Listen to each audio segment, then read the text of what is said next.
আসসালামু আলাইকুম। কেমন আছেন সবাই? আশা করি সকলেই ভালো আছেন। আমরা যারা রঙিন মাছ পালন করি শখে অথবা যারা নতুন উদ্যোক্তা আমরা, তাদের প্রত্যেকেরই দেখতেছি যে তাদের একটাই অভিযোগ যে আমাদের মাছ মারা যাচ্ছে।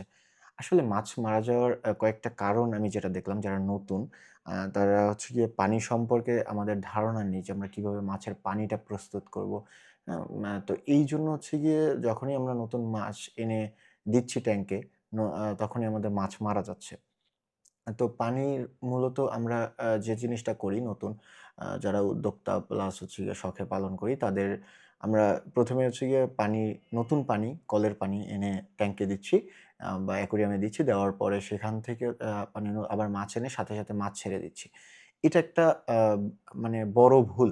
আমাদের মাছ মারা যাওয়ার মানে একেবারে যে মারা যাওয়ার ১ম কারণ হচ্ছে গিয়ে এইটা। হ্যাঁ? আমরা এই ভুলটা সবচাইতে বেশি করি। যে নতুন পানি ভালো পানি। তার মানে এই তো পরিষ্কার পানি, এতে তো সমস্যা নেই। কিন্তু যে এখানেই সমস্যাটা। আমরা যারা কলের পানি দিচ্ছি, কলের পানিতে ক্লোরিন থাকে। যে ক্লোরিনের কারণে মাছ মারা যাচ্ছে। ক্লোরিনের কারণে মাছ শ্বাস নিতে পারে না এবং মাছ মারা যায়। তো এটা দূর করার একটা ওয়ে হচ্ছে গিয়ে আপনাকে মিনিমাম আ ২৪ থেকে ৪৮ ঘন্টা পানিটা রেখে দিতে হবে। পানিটা রেখে দিলে ক্লোরিনটা উড়ে যাবে অথবা অ্যান্টি ক্লোরিন ব্যবহার করতে পারেন। এর পাশাপাশি আপনি যদি ওই পানির মধ্যে একটা এয়ার পাম্প লাগায়ে দেন, তাহলে দেখা যাবে যে আপনার সেই এয়ার পাম্পের আ বা মানে ওটা অক্সিজেন প্রোভাইড করতেছে পানিতে। তখন হচ্ছে গিয়ে ওই ক্লোরিনটা পানির নাড়াচাড়ার কারণে ক্লোরিনটা উড়ে যাবে। পাশাপাশি হচ্ছে গিয়ে আপনার আ দেখা যাবে যে এই কিছু উপকারী ব্যাকটেরিয়া তৈরি হবে। হ্যাঁ? উপকারী ব্যাকটেরিয়া তৈরি হবে যেটা মাছের জন্য ভালো। হ্যাঁ? ২-৩ দিন যদি পানিটা এভাবে রাখেন, সে পানিটা আপনার মাছের জন্য একেবারে উপযুক্ত। কিন্তু যে আপনি কলের পানি নতুন পানি এনেই দিয়েছেন, সেটা পরিষ্কার হলেই মানে দেখতে স্বচ্ছ হলেই যে এটা মাছের জন্য ভালো এমনটা না। তো এই ভুলটা করা যাবে না, নতুন পানি দেওয়া যাবে না। আরেকটা বিষয় আমরা কি করি, মাছ এনে সাথে, সাথে মাছ হচ্ছে গিয়ে আমাদের ট্যাংকে ছেড়ে দিই। হ্যাঁ? ট্যাংকে ছেড়ে তখন হচ্ছে গিয়ে এইখানে একটা সমস্যা আছে। সমস্যাটা আপনি যখন মাছটা আনতেছেন, মাছটা যে পানির মধ্যে আছে, ওইটার ওই পানির টেম্পারেচার একরকম। আর তাপমাত্রা একরকম। আবার হচ্ছে গিয়ে আপনি যেখানে ছাড়তেছেন যে ট্যাংকের, ওই ট্যাংকের পানির তাপমাত্রা অন্যরকম। তো এখানে আপনি একটা জিনিস চিন্তা করেন, হুট করে আপনি একটা পরিবেশ থেকে আরেকটা পরিবেশে যখন যান, হুম? তখন কিন্তু আপনি অসুস্থ হয়ে যান। তো এই মাছের ক্ষেত্রেও সেম। আপনার পানির টেম্পারেচার দেখা যায় যে হুট করে যে পরিবর্তন, এই পরিবর্তনের কারণে মাছ মারা যায়। অনেক সময়ই মাছ মারা যায় টেম্পারেচারের কারণে। তো এইজন্য আমাদের কি করতে হবে? আমরা আনার পরে যে পাত্রটা বা যে পলিতে আমরা পলিব্যাগ আনি, ওই পলিব্যাগটা আপনার ট্যাংকের মধ্যে রেখে দিবেন। কিছু সময় রেখে দিলে এই যে ভিতরের তাপমাত্রা প্লাস বাহিরের তাপমাত্রার সাথে একটা অ্যাডজাস্ট হবে। হ্যাঁ? তো অ্যাডজাস্ট হলে আপনি তারপরে ১০ থেকে ২০ মিনিট পরে আপনি ওই মাছটা দেখা যায় যে আপনার ট্যাংকে আস্তে, আস্তে ছেড়ে দিন। তাহলে আপনার মাছ মারা যাবে না। আরেকটা বিষয় আমরা যে জিনিসটা করি, পানি একবার দিয়েছি তো দিয়েছি। তো এটা পরিবর্তনের মানে চিন্তাভাবনা নাই। আর যখন পরিবর্তন করি একসাথে পুরো পানি চেঞ্জ করে ফেলি। এটা করা যাবে না। আমরা যখন পানি পরিবর্তন করব, প্রতি সপ্তাহে চেষ্টা করবেন যে ২০-৩০% পানি অপসারণ করার। আর যদি সেটা না পারেন আপনার হচ্ছে গিয়ে আপনি একটা ফিল্টার লাগায় দিতে পারেন। ফিল্টারটা হলে দেখা যাবে যে ওই ফিল্টারটা আপনি হচ্ছে গিয়ে প্রতি সপ্তাহে ১ বার করে ধুয়ে দিলেই হবে। আপনি যদি পানি না ফেলান। তাহলে ওটা ধুয়ে দিলে দেখা যায় যে আপনি ১৫ দিন পর, পর একটু পানি চেঞ্জ করতে হবে।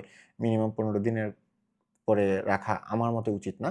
আ দেখা যায় যে ২০-৩০% পানি যদি আপনি চেঞ্জ করেন, ওই পানিটার মধ্যে অ্যামোনিয়া তৈরি হয়। আপনি যদি পানি চেঞ্জ না করেন, ওই মাছ যে খাবারটা খাচ্ছে, অবশিষ্ট খাবার নিচে পড়তেছে, ট্যাংকে জমতেছে, আবার মাছের বজ্রটা ট্যাংকে জমতেছে। এটা নষ্ট হয়ে দেখা যায় পচে এক ধরনের মানে অ্যামোনিয়া গ্যাস তৈরি করে, যেটা আবার মাছের জন্য ক্ষতিকর। এইজন্য হচ্ছে গিয়ে মাঝে, মাঝে পানি চেঞ্জ করতে হবে। তবে পুরো পানি একসাথে চেঞ্জ করা যাবে না। আপনি হচ্ছে গিয়ে যখন ২০-৩০% পানি সপ্তাহে চেঞ্জ করবেন। আর যদি বেশি করতে চান, ময়লা বেশি হয়ে যায়, তাহলে আপনি এক কাজ করতে পারেন যে ৩ ভাগের ২ ভাগ পানি আপনি হচ্ছে গিয়ে ফেলে দিবেন। উপর থেকে হচ্ছে গিয়ে আপনি উপর থেকে ১ ভাগ পানি রেখে দিয়ে তারপর নিচের ওইটার মধ্যে মাছটা রাখেন। রাখার পর ট্যাংকটা পরিষ্কার করেন। ময়লা পানি ফেলে দেন। এরপরে হচ্ছে গিয়ে ওই পানিটা দিয়ে ওই পানির মধ্যে আপনি নতুন পানি, তো নতুন পানি বলতে আপনি কল থেকে এনে আবার দিতে পারবেন না। সেটার মধ্যে ক্লোরিন থাকে। আমি আগেই বলছি যে নতুন পানিতে ক্লোরিন থাকে। তো কি করতে হবে যে এই পানিটাও আগে ২ দিন আগে থেকে আপনার একটা পাত্রে রেখে দিতে হবে। সেই পানিটা আপনি আবার যোগ করবেন। এক্ষেত্রে হচ্ছে গিয়ে আপনার মাছ দেখা যাবে মাছের যে মৃত্যুর হারটা কিছুটা কমবে। আরেকটা বিষয় হচ্ছে আমরা যে আ মাছ রাখি এখানে আপনার পানি পরিষ্কার রাখার জন্য আরেকটা উপায় হচ্ছে গিয়ে আপনি কিছু আমাদের লাইফ প্লান্ট লাগাইতে পারেন। লাইফ প্লান্ট যদি লাগান তাহলে দেখা যাবে যে ওইটা আপনার মানে প্রাকৃতিকভাবে যে পানির যে একটা ময়লা এটাকে উম মানে কিছুটা নিরাময় করে। আরেকটা বিষয় হচ্ছে গিয়ে আপনার আমরা যখন খাবার দিয়ে থাকি পানি ভালো রাখার একটা পদ্ধতি হচ্ছে গিয়ে আপনি মাছকে যখন খাবার দিবেন, মাছের পরিমাণ মতো খাবার দিবেন। বেশি পরিমাণে খাবার দেওয়া যাবে না। যখন আমরা বেশি পরিমাণ খাবার দিব তখন দেখা যাবে যেই খাবারটা মাছ যদি না খায় নিচে গিয়ে পচে এক ধরনের গ্যাস উৎপাদন হবে, অ্যামোনিয়া গ্যাস যেটা আবার মাছের জন্য ক্ষতিকর। আপনি মাছকে চেষ্টা করবেন যে মাছ ১ মিনিটের মধ্যে যে খাবারটা খেয়ে ফেলে, হ্যাঁ? ওই পরিমাণ খাবার দেওয়ার চেষ্টা করবেন। তাহলে দেখা যাবে যে আপনার মাছটা মানে ওই পানিটা পরিষ্কার থাকবে। মানে মাছ খেয়ে ফেলছে খাবারটা, সম্পূর্ণ খাবারটা খেয়ে ফেলছে। খাবার আপনার একে তো খাবার নষ্ট হচ্ছে না, দ্বিতীয়ত অপচয় হচ্ছে না, দ্বিতীয়ত হচ্ছে গিয়ে আপনার পানিও নষ্ট হওয়ার সম্ভাবনা খুবই কম।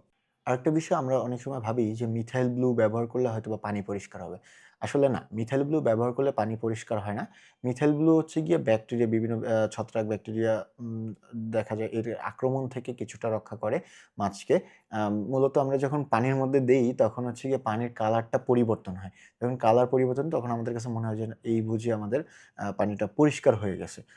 আসলে না, মিথাইল ব্লু পানি পরিষ্কারে সাহায্য করে না।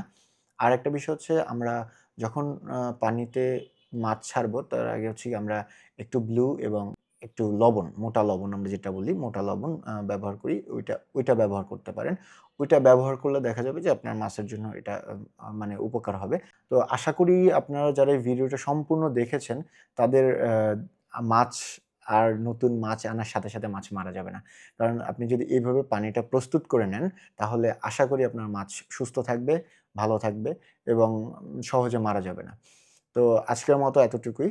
ভালো থাকবেন, সুস্থ থাকবেন। আবার নতুন কোনো ভিডিও নিয়ে আপনাদের মাঝে উপস্থিত হব। আল্লাহ হাফেজ।